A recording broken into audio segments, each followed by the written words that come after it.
Hey there, Oral Stories listeners. If you're new here, make sure to hit that subscribe button and ring the bell so you don't miss out on more chilling tales.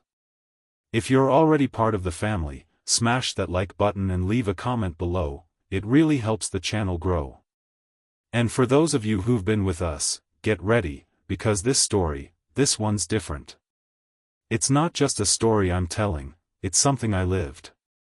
If you missed the very beginning, you haven't missed much yet, because this is where it all kicks off. The hum of the city always felt like a dull throb in the background of our lives, a constant reminder of the concrete jungle we inhabited. But for us, the real thrill wasn't found in bustling streets or crowded cafes. It was in the forgotten places, the crumbling skeletons of once thriving structures that time and neglect had swallowed whole. We were urban explorers, a small band of friends fueled by curiosity, cheap thrills, and the promise of a good story, and, yeah, a few more views on YouTube.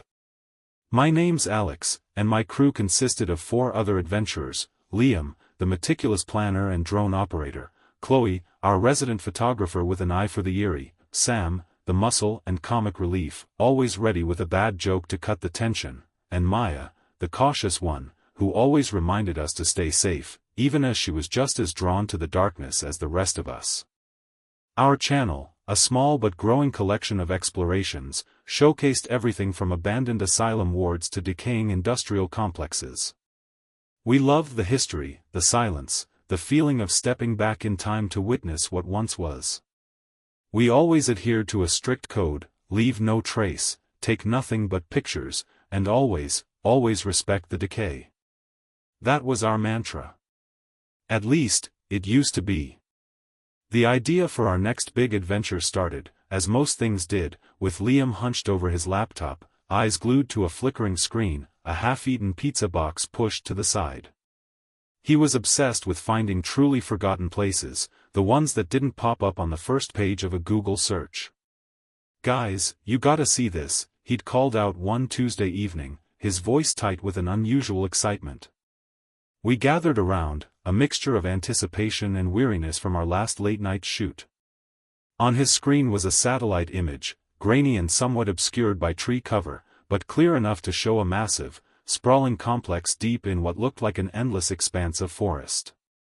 "I found it," he declared, his finger hovering over a set of coordinates. "An old slaughterhouse. But not just any slaughterhouse. This one, it's not on any official maps. Not anymore. I cross-referenced some old geological surveys and even tried to find it on historical society records, but it's like it just vanished.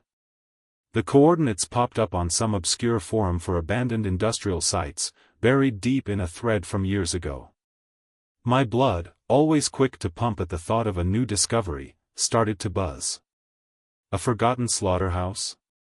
Deep in the woods? That sounded like a goldmine for content. Think of the atmosphere, the rusted metal, the decaying concrete, the echoes of a gruesome past. "No way," Chloe breathed, zooming in on the image. "That's huge. And look at how isolated it is. No roads leading directly to it, just wilderness." Sam, ever practical, chimed in, "So, we'd have to hike in? Sounds like a lot of gear to haul for a place that might just be a pile of rubble." "That's the beauty of it, Sam," Liam countered, his eyes gleaming. "The harder it is to get to, the less likely anyone else has found it. Imagine the footage. Industrial decay, forgotten machinery, maybe even some creepy old tools left behind. This could be our biggest video yet." Maya, always the voice of reason, looked at the screen with a slight frown. "It's really far out. Are we sure about this? Not on any map" sounds less like hidden gem and more like reason for concern. "That's what makes it exciting, Maya." I grinned, already picturing the intro shot for the video. Think of the atmosphere. The raw, untouched feel of it. This isn't some tourist trap urban exploration site. This is the real deal. We spent the next few days in a whirlwind of preparation. Liam pored over topographical maps, tracing out potential routes through the wilderness, while Chloe meticulously cleaned her camera lenses and packed spare batteries. Sam checked our communication gear, making sure our walkie-talkies were charged and ready for whatever signal-dead zone we might be heading into. Maya, despite her reservations, helped me pack our first aid kits, extra water, and enough non-perishable snacks to last us a few days, just in case. We talked about lighting, camera angles, drone shots soaring over the decaying roof. The excitement was palpable. The idea of discovering something truly untouched, something that had simply slipped through the cracks of civilization, was intoxicating.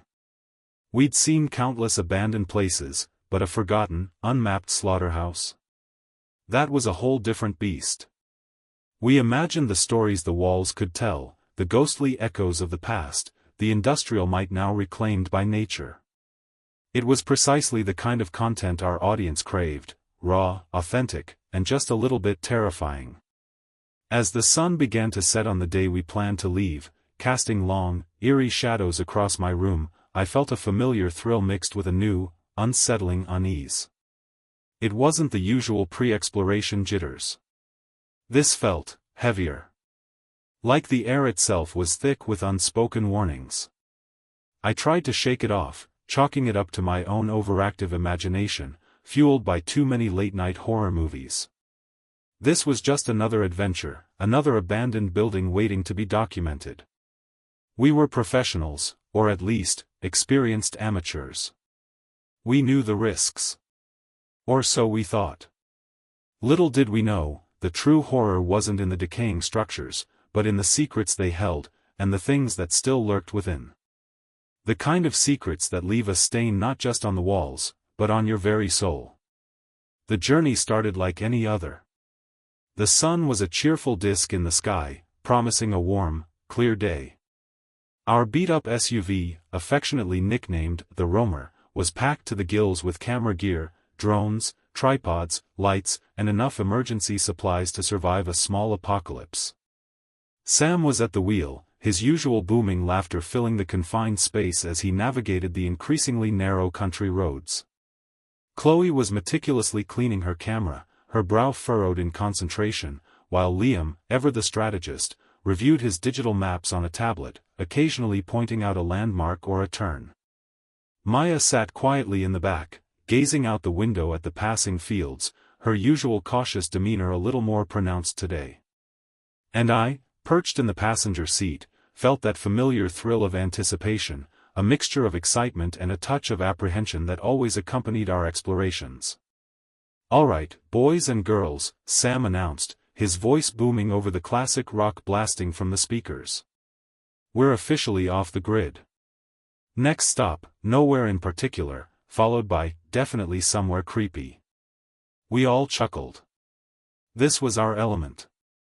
The further we got from civilization, the more alive we felt. Paved roads gave way to gravel, then to rough dirt tracks that kicked up clouds of dust behind us. The trees grew thicker, taller, their branches intertwining overhead to form a natural canopy that dappled the sunlight. The air grew cooler, carrying the scent of damp earth and pine. We passed fewer and fewer houses, replaced by dilapidated barns and overgrown fields. It was the kind of landscape that felt forgotten, left behind by the march of progress. Eventually, the gas gauge started creeping towards empty. "Looks like we need a pit stop," Liam said, peering over Sam's shoulder at the dashboard. "There's a small town marked on the map about 10 miles ahead. Looks like it's just a gas station and a general store." We pulled into the dusty lot of what looked like the last outpost of civilization. The gas station was a relic from another era, its paint peeling, the sign above the pumps faded and chipped. Next to it stood a small general store, its windows grimy and cluttered with sun-bleached advertisements. A lone pickup truck sat idling by the pumps, its driver, an old man with a weathered face and eyes that seemed to hold 1,000 stories, slowly filling his tank. As Sam started pumping gas, the rest of us stretched our legs, enjoying the quiet hum of the countryside. Chloe took out her camera, snapping a few artistic shots of the rundown buildings. I noticed the old man by the other pump watching us, his gaze lingering a little too long on our packed SUV, especially the camera gear. He had a look in his eyes, a kind of weary knowledge that made me a little uneasy. "Morning," I offered, trying to be friendly. He nodded slowly, his eyes still fixed on our vehicle. "You folks ain't from around here." It wasn't a question, just a statement of fact, delivered in a low, gravelly voice. "No, just passing through," I replied, feeling a slight prickle of defensiveness. We were always careful not to reveal too much about our destinations, especially in small towns where strangers were often viewed with suspicion. Liam, however, ever eager to connect and maybe even gather some local lore, stepped forward. "Actually, we're on a bit of an adventure. We're looking for an old, abandoned place, a meat plant, supposedly deep in these woods." He gestured vaguely in the direction we were heading. "Heard it's been condemned for ages, completely forgotten." The old man stopped pumping gas. His hand, gnarled and calloused, rested on the nozzle. His eyes, which had seemed merely weary before, now held a glint of something else, a flicker of fear, perhaps, or a deep-seated sadness. He looked from Liam to me, then to the woods beyond. "That place," he said, his voice dropping to a near whisper, "that place was condemned for a reason." A chill, despite the warm sun, snaked up my spine. "What do you mean?" I asked, trying to sound casual, but my voice wavered slightly. He finally pulled the nozzle out of his tank, a faint click echoing in the stillness. He screwed the cap back on slowly, deliberately. "Some things are best left buried," he mumbled, not quite looking at us. "That plant, it ain't just condemned. It's cursed. Folks around here, they don't even talk about it. They just stay away. You should too." Sam, who had been leaning against the SUV, listening, finally spoke up, a touch of his usual bravado in his voice. "Come on, old-timer. It's just an old building. We've seen worse. Just looking for some cool footage." The old man shook his head, his gaze finally meeting ours. His eyes were intensely serious, almost pleading.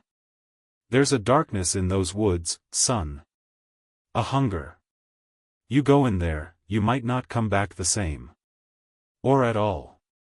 He paused, then added, his voice barely audible, "The whispers, they never truly stopped."